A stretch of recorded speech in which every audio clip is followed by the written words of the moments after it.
Well, hello, hello, hello. How are you? Welcome to Unstoppable Lionesses. We're really excited to come and share with you this third time of the new year. God is good. God is good. He definitely is propelling us forward in so many ways. And I'm going to talk about that a little bit more with my other lioness that will join us in a little while. But I just wanted to touch base on being prepared for the promotion. All right, being prepared for the promotion, be it on your job or in your relationships. Sometimes relationships they propel themselves forward. People are ever growing and expanding and experiencing new things in life, and that a lot of times will put us on different planes in our relationships. But we need to be prepared for the promotion. We need to be prepared for the promotion in life, because you will not just stay at a status quo place in life unless you choose to do so. And so, if you are possibly like me, I love a good adventure. I am very spontaneous, which is not always good. I don't plan well sometimes, unless I have an event coming up. And I've discovered that about myself. If I have an event that I need to prepare for, I am really good. I am really good. And maybe that came from my 28 years of doing events with Diane King Productions. And I had to be prepared, and I had to make sure that every T was crossed and every I was dotted. But just in life in general, I'm one of those fly by the seat of my pants kind of girl. However, I do understand and I recognize that as our lives propel us forward, as we move forward in life, as we age, we don't get old, we just get older. That's my philosophy. But, as we age and as we go to different stages in life, we need to be prepared for those different stages. We need to be prepared for the different seasons of life. I am not the same person that I was at 21 years old. Thank God. Okay. And if you guys have my book, you know why I said thank God. Okay. But it's been a process. And part of the process was preparation for where I was going. I had goals in mind, I had visions of things that I wanted to accomplish. And so I had to be prepared to do those things. And so I want to encourage you to prepare for where you are headed. What is it that you want to see yourself walking in? All right. This is why we set goals. We do daily goals, we do weekly goals, we do monthly goals, and we do yearly goals. And my mentor, Dr. Sadie Trim, has us doing a 20-year goal. And I'm a vision, and I'm just like, okay, I am almost 70. 20 years from now, I will be almost 90. I won't be doing this. Okay. Lord willing, and I'm still alive, I'm going to be somewhere on somebody's beach with my feet up, and I am preparing and planning for that now. Okay.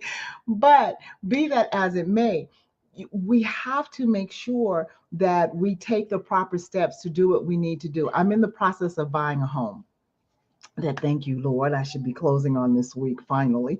But there has been a preparation in being prepared to do that. That's another journey in life that I'm taking on at a later state in time. I've purchased 3 homes in my life, but there's been a period of time where I did not own, and so now I'm about to own again. So it's not about just calling your property manager and saying something is broke. No, I had to get a home warranty so I could call them and say something is broke. Okay. But it's in preparing. I'm serious. It is in preparing. And so I want to encourage you that as you are launching out in different aspects of your life, that you are making the proper preparation for it. All right. That could include education. It could include a change in your circle of friends. It could include your mindset change. There's a lot of times our preparation first has to happen here, because if you don't get this straight, then wherever you're going is going to be crooked. All right. It's your mind that has to see and have the vision for where you're going. And so you prepare first and foremost in the mind. And then after that, then you start, writing it down and what have you. I learned many, many years ago, and I teach entrepreneurship. But this is one thing that I learned is that a business plan that is still just in your head is really just a pipe dream. It really is. Until you can sit down and you start to write out that business plan and write down all the different things that you're thinking about, all the different things that you're going to need. A business plan requires research. I'm going to need this kind of equipment. I need this type of staffing. I need this kind of marketing. I need this kind of finances. All these different things, you have to write it out to really, really understand what it is you need. Because as long as you're just thinking about it, you're going to miss things. But when you write it out, then you have the ability to go back and to check out your notes. I have so many notebooks. I can't even begin to tell you because I'm a note taker. I take notes in church. I take notes in meetings. I'm a note taker. And at one point in time in my life, I was a heavy, heavy journaler. I don't journal as much as I used to just because I don't really have the time. But it helped me to prepare myself for even where I am right now in life. I can go back and I can look at prayer journals. I can look at just life journals and different things and actually track the process of my life to where it is today. And it's a really good thing to be able to do. So I want to encourage you in your time of preparation to write it down. Word of God says, write the vision and make it the they. All right. So if you write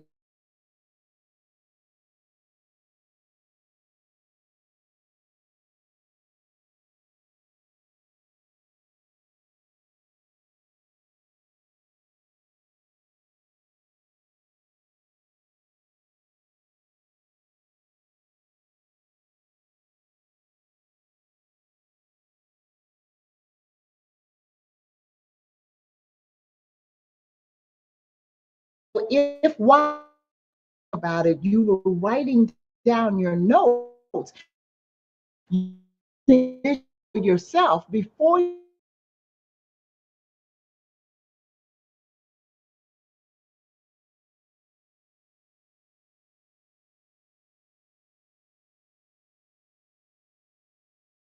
you can your 5 minute elevator speech, and then we take it down to a 2 minute elevator speech. If you run into somebody and at the spur of the moment you have the opportunity to present what you do and who you are you prepared to do that?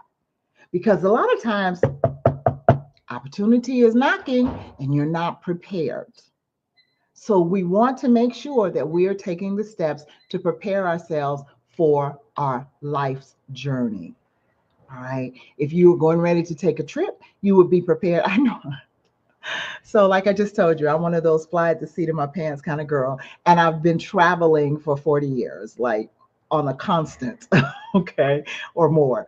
Actually, yeah, more. But it's been, because I do it so much, when I get ready to pack, I probably pack about 2 hours before I'm leaving.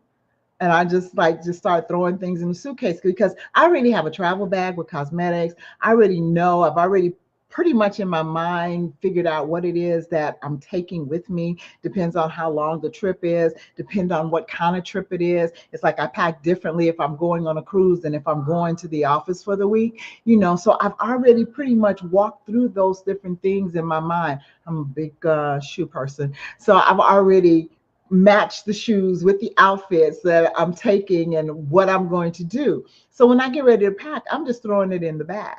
All right. But I know people that will start packing a week out because they don't travel that often and they want to make sure they don't forget anything. It's not the norm for them. It's the norm for me. I live on planes a lot, a lot to the point. This was really funny. A few years ago, I had moved. Well, it's been more than a few. About 15 years ago, I had moved back to Las Vegas, and I was in a stationary place here, and I didn't travel for a whole year.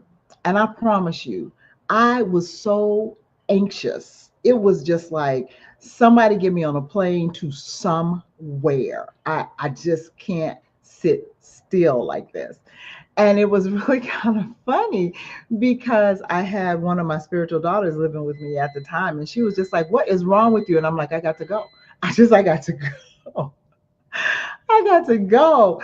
And it's just because it's just who I am. It's just part of who I am. But because I, again, travel so much, I can throw a suitcase together in a blink of an eye and don't miss anything. Everything I need is in that case. Okay. So I can do that. But if I am preparing to speak, or I'm preparing, like I said, for the next retreat, our next retreat is in 3 weeks. I'm preparing for that. I've already got most of the materials that I need to present there. I have a few little trinkets that I'll still order for it. And I was just like, okay, can I just order it when I get into the new house so I don't have to transport? I'm like, I got a lot to pack. Anyway, but it's like there's a difference in what it is that I'm preparing for. And so I know on certain things what I need to do. All right, as opposed to others. You need to make up in your mind what is it that you're good at that you can do on a spur of a moment with less preparation, and what is it that you know you need that structure of preparation, and make a list, write it down. Okay, I can do this on the spur of the moment. This I need to plan for. And some people, they just need to plan for everything because that's who they are. And there's absolutely nothing wrong with that. In fact, you probably are much more organized than I am. But it's all good because we're all different and we're very uniquely created. So I just want to, again, encourage you to start preparation for where you're going. All right. And starts here, but then put it on paper. Put it on paper. All right. Now, with that being said, I have a beautiful lioness that I am going to bring up who is going to share with you. Chef Fiji. Hey, Hey, girl. What's hey, going on? What's nothing, going on? nothing, nothing's going on. Just out here living and eating these plants. All right. Well, I'm so grateful for you eating those plants because, yeah, I need, like, if I don't have meat, I still got to have some seafood to go with them plants. Right, I've right. not gotten there yet, but I am so proud of you because I've seen your journey and it's amazing. So, with that being said, I'm going to take the back seat now and let you share whatever is on your heart to share with our ladies. Okay. Well, welcome back to Sacred Bod. Let's talk health and wellness. I'm DeHaviland Mack, also known as Chef Fiji. Today, we're diving into the power of whole food, plant-based eating, and how it can support our health and our healing. This lifestyle has been central to my wellness journey, and I'm excited to share how it can transform yours as well. So, a whole food plant-based eating focus on nourishing the body with foods in their most natural states. Think fresh vegetables, fruits, whole grains, legumes, nuts, seeds, mushrooms. It's all about minimizing processed foods and eliminating animal products, allowing you to fuel your body with pure, nutrient dense foods. The difference between this and other diets, and I don't really like to think of this as a diet because it's not a diet, it's my lifestyle, is that it's a whole food plant-based like I said, lifestyle, which isn't as restrictive as people really think it is. It encourages a balanced intake that's both sustainable and enjoyable. It's all about finding substitution for the things that you normally eat in a standard American diet. So when you fill your plate with colorful whole foods, you're filling your body with nutrients, um, the nutrients that it needs to thrive. These foods are packed with vitamins, minerals, antioxidants that work to boost your energy, support your immune system, and combat inflammation. Inflammation in the body is definitely like not good. That is where we get dis-ease from in our body, from the inflammation. Fiber, which is a huge component of the plant-based eating, it not only aids in digestion, but also support a healthy gut microbiome, which plays a big role in our overall health and immune system. The gut is the second brain of the body. We need to make sure our gut and our the microbiome in our gut, we need to make sure that is intact. Again, attacking the disease in our body, dis-ease. And reducing the risk of chronic illness. Many studies have shown that a plant-based diet can lower the risk of chronic disease, like heart disease, diabetes, cancer. Personally, this lifestyle has been transformative for me, especially as a breast cancer survivor. I truly believe that it's a major factor in my continued healing and my continued survivorship.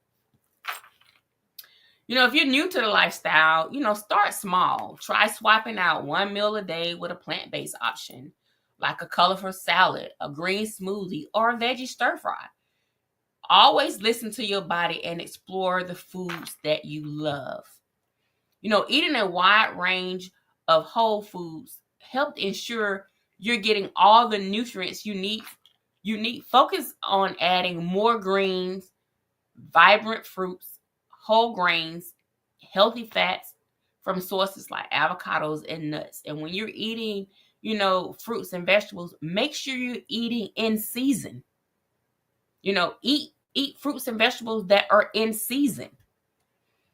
Try to limit and avoid highly processed foods. When reading labels, aim for ingredients you recognize and can pronounce. If you can't pronounce, you need to put it back on the shelf.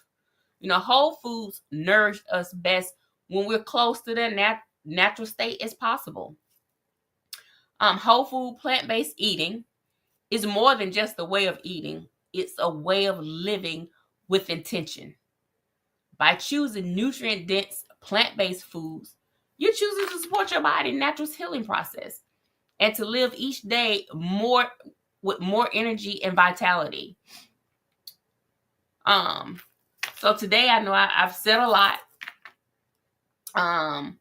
in a short time span, but we explored the benefits of a whole food plant-based eating and how it can help us heal from within.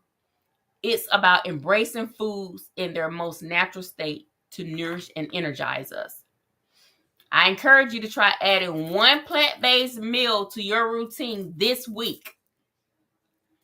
Start small, have fun with it, and notice how you feel. Nourishment doesn't have to be complicated. Sometimes the simplest change can be the biggest impact. Something as simple as a smoothie.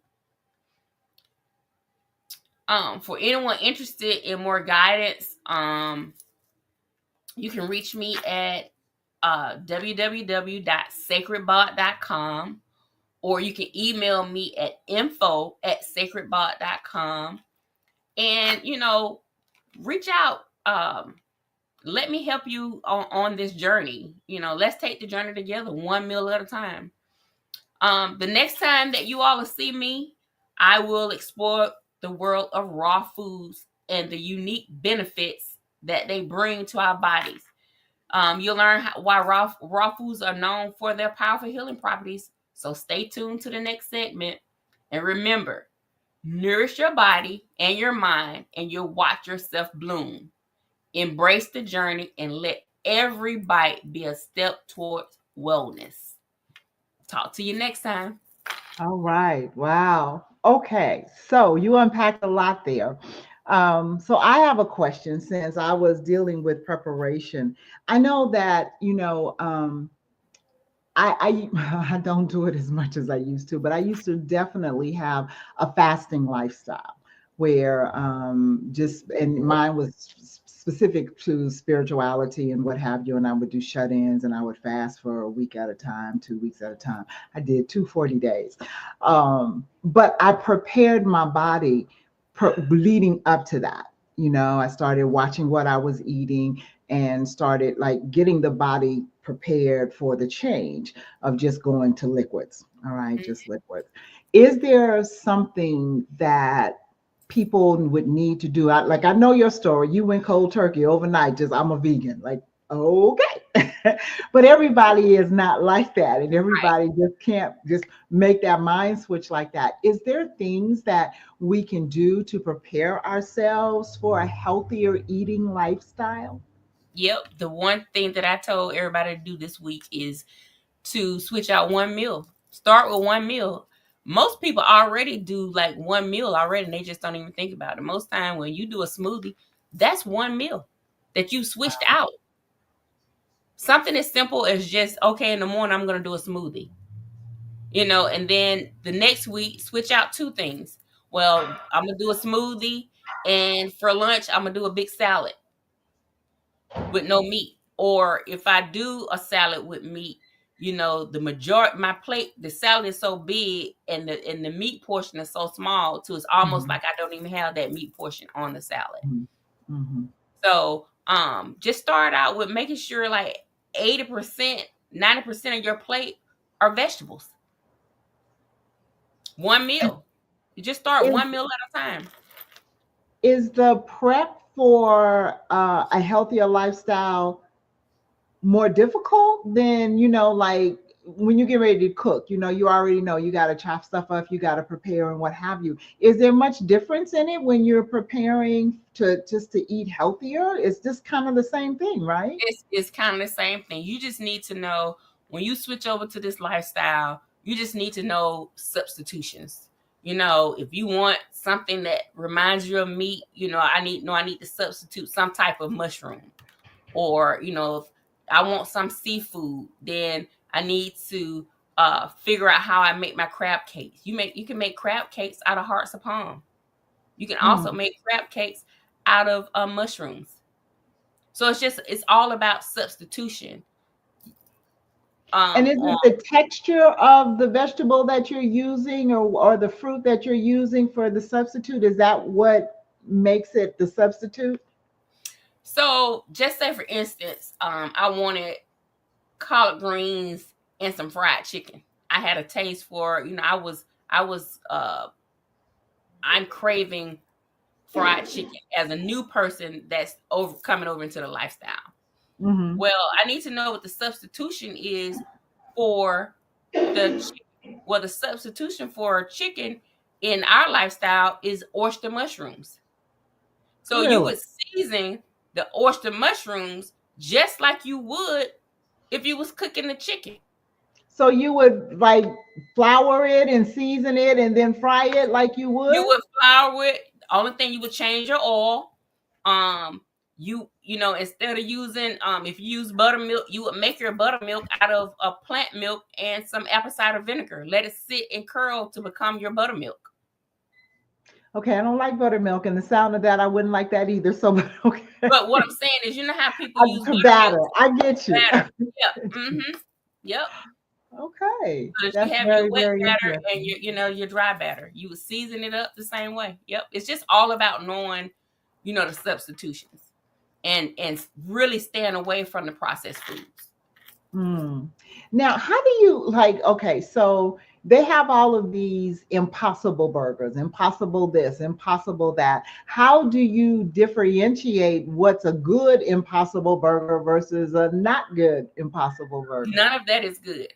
Really? No, they None have of it. commercialized the lifestyle. Mm.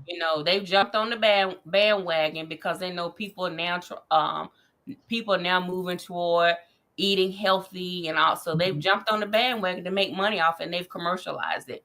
And they know if they put plant-based in front of it, people Mhm. want to gravitate to it because I am eating plant-based. Well, that's when you flip it over and you read all the chemicals and all the things that are in that make that plant-based burger, you need to put it back on the shelf because a lot of half of that stuff you can't even pronounce.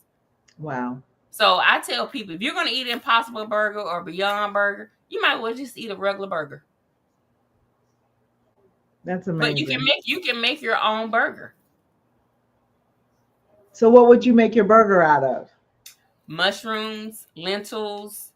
Um, I would use a binder, maybe like chickpea flour or maybe even some quinoa or something to help bind it. But yeah, and you season it, how put your same seasonings in there, and you pat it out and you fry it up or put it in the oven or put it on the grill. So let me ask you how you learned all of this, because as I said, I know your story, and you came to work one day and said, I'm going to be a vegan. And the next day you were through eating all this other stuff, which blew all of our minds. But how did you learn all of this stuff, like substitutions and what's good and what's not good and things like that? When I first started, I had no clue.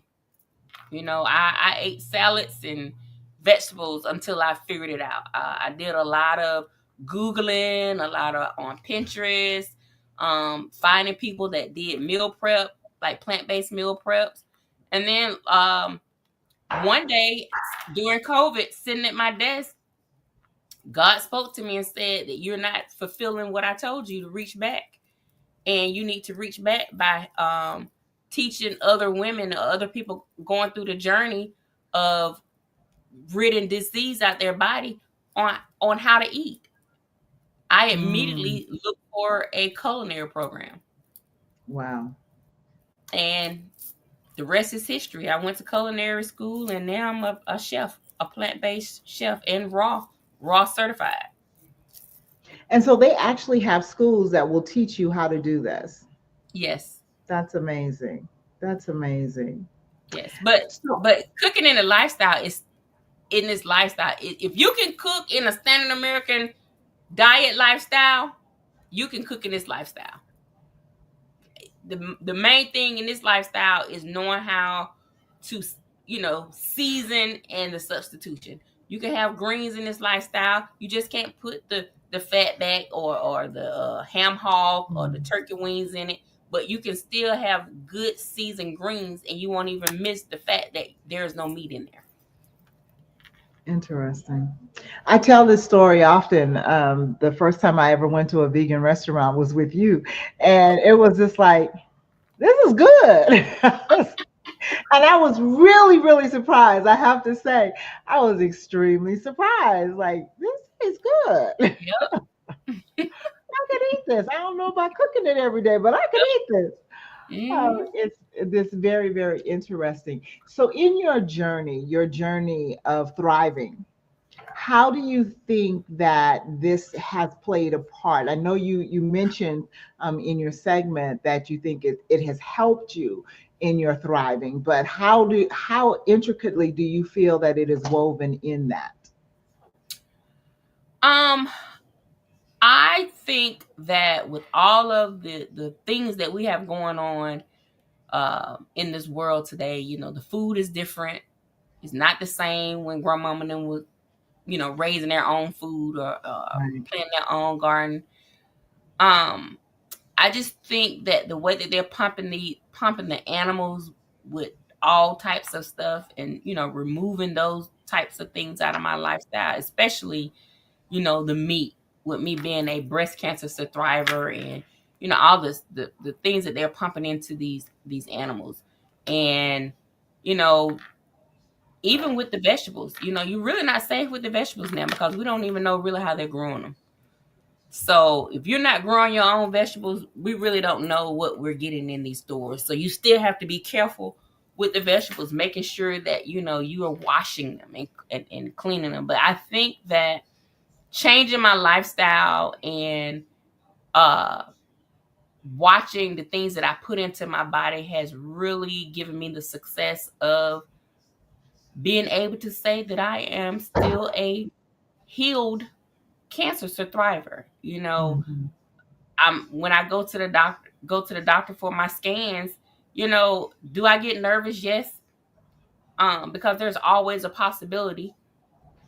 But to get the call to say that there's still no evidence of disease, it's just like a bit pressure that's relieved off of you, to say Mhm. that, okay, what I'm doing is definitely helping in the process to get that phone call. There's no evidence of disease. Right. Right. That's amazing. And just, I don't know. I've heard so many different things about even the organic vegetables now. It Mhm. used to be people thought that if it had an organic label on it, that it was safer. But now I'm hearing things about that. So it's like it's really, really important to wash everything, right? Yes. I've always done that. That's how my mother raised me. Mhm. It was like I wash my greens like you would have some clothes in the sink and washing them. I got dishwashing liquid. We got soap. We are washing these greens, getting the dirt off and all of that. You Right. know, and but people think that they can just buy stuff, and even like I'm not big on frozen vegetables.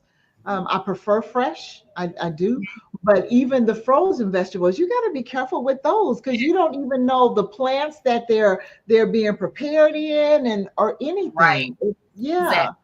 Exactly. And definitely, and the I used to be a big proponent of going to the store and getting the pre-cut fruit, because you're on the go, and you got to be Right. careful with that, because you don't know how it's processed. You don't know who's cutting it, what they're cutting it with. You just don't know. It's just best to get your stuff yourself, and prepare it that way. You know how it's prepared. And another thing that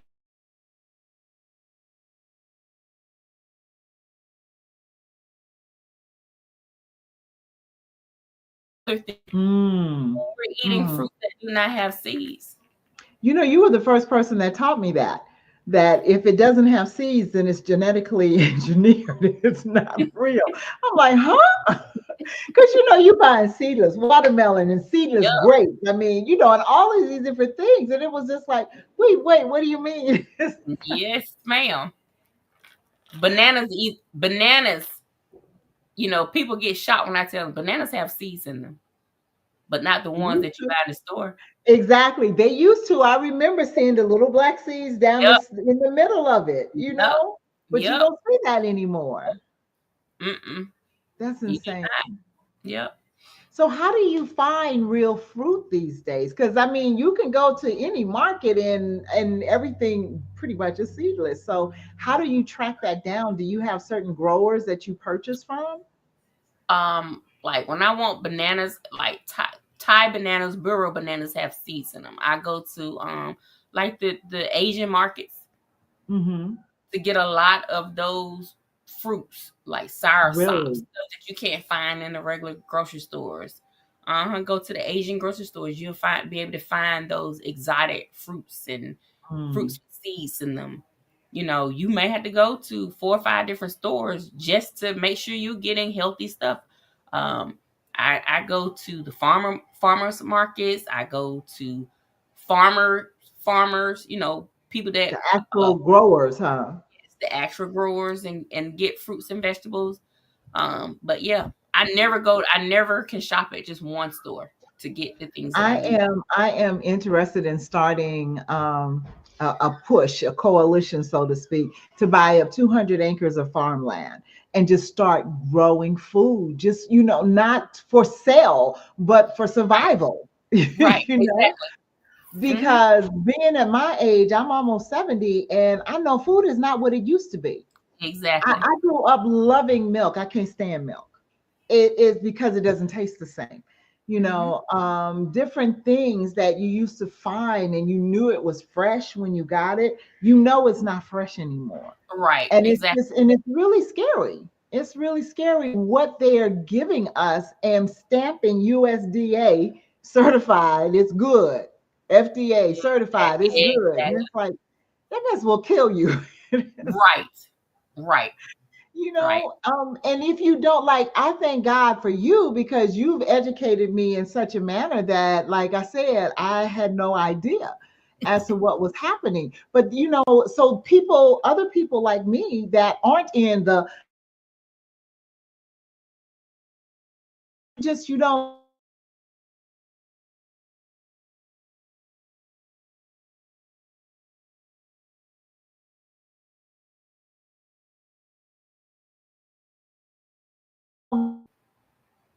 I'm convinced because I'm not a big meat eater. I don't eat red meat. I don't eat a lot of red meat. I'm a seafood person. And I Mhm. know that that's probably too much iron in my system and what have you. But, I believe that because I've never been really a carnivorous red meat person, that it has helped me in my longevity, that I don't look as old as I am.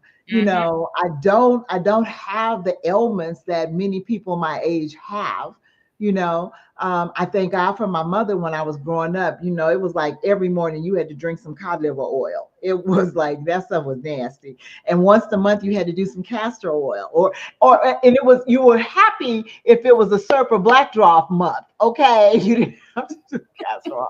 But all of these old things that, my mother was old school. My mother was 45 years old when she adopted me. So, I mean, she came through the depression and through when food was real food and when you took care of your body. And so that was what I grew up learning. She Mhm. cooked everything from scratch. Now, I promise you, I am not a scratch cooker, but, I understand the difference. So when I cook my greens, I don't want them frozen. I don't want them already chopped up. I'm going to sit at the sink and I'm going to pick my greens, Right. and then I'm going to wash them. And you know what I'm saying? Exactly. Certain Yep. things that were embedded within me growing up, I didn't forget. Mhm. I didn't forget. Now, you are also a certified vegan dessert chef, Yep. and I'm sure you do all of your stuff from scratch. Yep. I tell people when I left my mother's house, Betty Crocker came my best friend. Okay. I mean, I had to do, we did biscuits from scratch. We did pancakes from scratch. We did, everything was from scratch. Cornbread was from scratch. Everything was from scratch. I grew up when you had like that 3 foot tall flour can in the kitchen with the Uh-huh. shifter in it. Yeah, yes. In fact, I used to stand on the flour can to wash dishes because I wasn't tall enough to reach the sink. So I came from that old school background, so I do understand the culture of it. But it's like you get busy and you get out here in the world and you're doing so much, and it's hard to reel it back in to Mhm. get back to old school. But listening to you, it tells how important that is to do. Yep. How Definitely. important. Definitely. Yeah. So and I've been telling my family this. I want us to grow our own food. Seriously, I'm gonna have my own 20-acre lake so I can get my own fish because I'm not giving up on it. But I'm gonna make sure that the water stays fresh and is being pumped. And you know Right. what I'm saying? Right. Yeah, and I have good fish in it.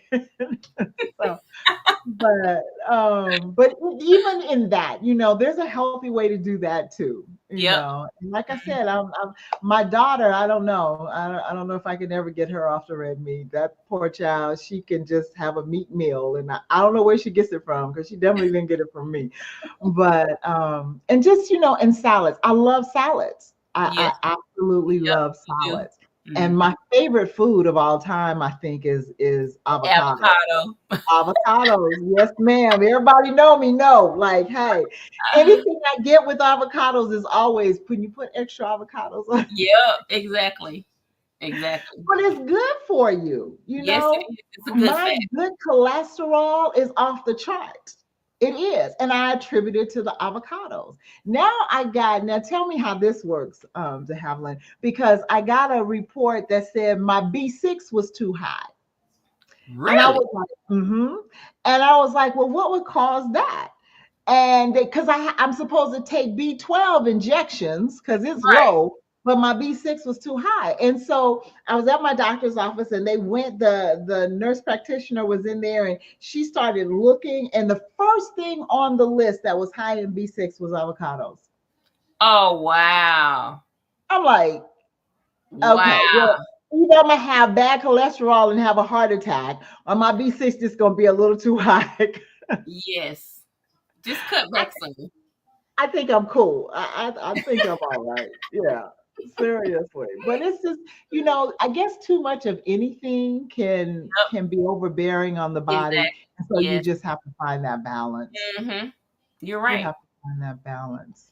You're Did you absolutely have any side effects when you like just cold turkey quit eating everything and just went straight vegan?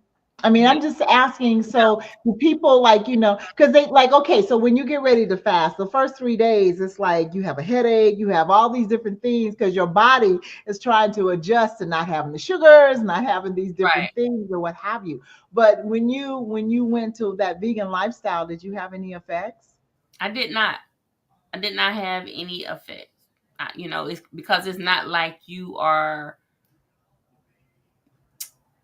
taking things away, but you're really not taking things away like you do when you do a fast, because you're Mm, still eating. You're yeah, just that's not true. eating certain things from a standard American diet. Right. Hmm. So that makes sense. That makes sense. And then your water intake. I've seen you. You drink a lot of water. Is that part of the lifestyle or you just like water? That's part of the lifestyle. We all need to drink that water. We need to drink that water. I had a masseuse tell me once, this blew my mind. He looked at me. Actually, it was Don's masseuse, an older man, seasoned older man, right? And he looked at me and he said, "You don't drink enough water." I'm looking at him going, "How you know how much water I drink? Because Because you know me." you can look at your skin, He looked at my eyes. He your said, "I eyes. see it in your eyes." Hmm. He said, "I see it in your eyes." And at the time, I didn't drink any water. I didn't like water. But that blew me away. It was just like, I mean, you don't know me. How do you know I don't drink enough water? So Yep. now I still don't drink enough, but I make sure I'm having some kind of water intake every day. Yep. And for me, because I don't drink a lot during the day, so for me at night, that's when I get my water intake, and then Mm. I'm a peeing half the night. But Right. Exactly. but at least I'm getting it in and my kidneys are getting flushed Right. and you know what I'm Right. saying and Yeah, getting you need to something. flush the toxins and stuff out your body. Right. So we're almost out of time, but I have one other quick question on the water tip. So I like Vital Waters. Are those good or bad? I would say drink them in moderation. It's Okay. nothing like plain water, like spring water. Put Okay. you some lime or some lemon in it to alkalize the water. And if you like coconut water is good. I do Like like just coconut water, but it like has to be one flavored. 100%, 100% coconut water with nothing added to it, just coconut water. Oh Coconut no. water is good because it serves as an electrolyte. So Electrolyte. yep. So if you like coconut water, I would say get you some coconut water. So the ones though that are infused with like fruit juices, those aren't good. Because you don't know if it's Where the fruit, fruit real came fruit, from. or if it's a juice, Dang. unless you infuse it yourself. Right. Right. Huh. Yep. Okay. All right. Well, I guess I'm still safe with my mangoes because they definitely have a pit in the middle of them. Yes. Yes. Definitely safe with the mangoes. I Hmm. used to have a mango tree in my backyard when I had my home in Florida. Man, I made mango everything. They had mango ice cream, mango whatever. And I would make like fresh, real ice cream, like, cook the Right. custard and all of that. I mean, yeah. So mango is another favorite of mine. Some of the fruit I'm just not familiar with. And I hear you talk about dragon fruit and different kinds of fruit. Yep. And I'm like, okay, well, what's that Yeah. like? In this lifestyle, it'll open you up to different things because you want to try different things. Your palate changes when you come over into Mm, this lifestyle. wow. Yep. Wow. Well, I'm gonna try to get there. I'm gonna try to get there somehow, like some way. I'm not gonna say I'm gonna go total vegan. One last question. We are down to a minute and a half. I had heard that a vegan, just because I'm thinking about things off my mind, that having a vegan lifestyle can affect your liver. What do you do to combat that? I haven't had any issues with my liver. And it might be because I eat a variety of vegetables and legumes and nuts and seeds and uh, Got you. different things like that. I'm just not stuck on like heavy pastas or you Hmm. know Got you. All right. So stuff one like last that. time, Because how do people they say find you? you Because vegan, how that's true. you can find me One at last time, how do people www. find you?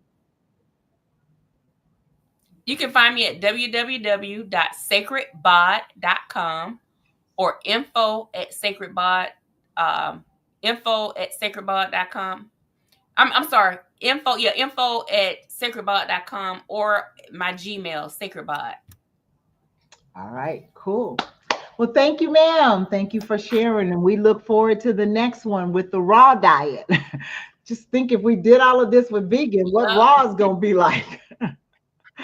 All right, Lionesses, thank you for joining us. We appreciate it. Have a great day.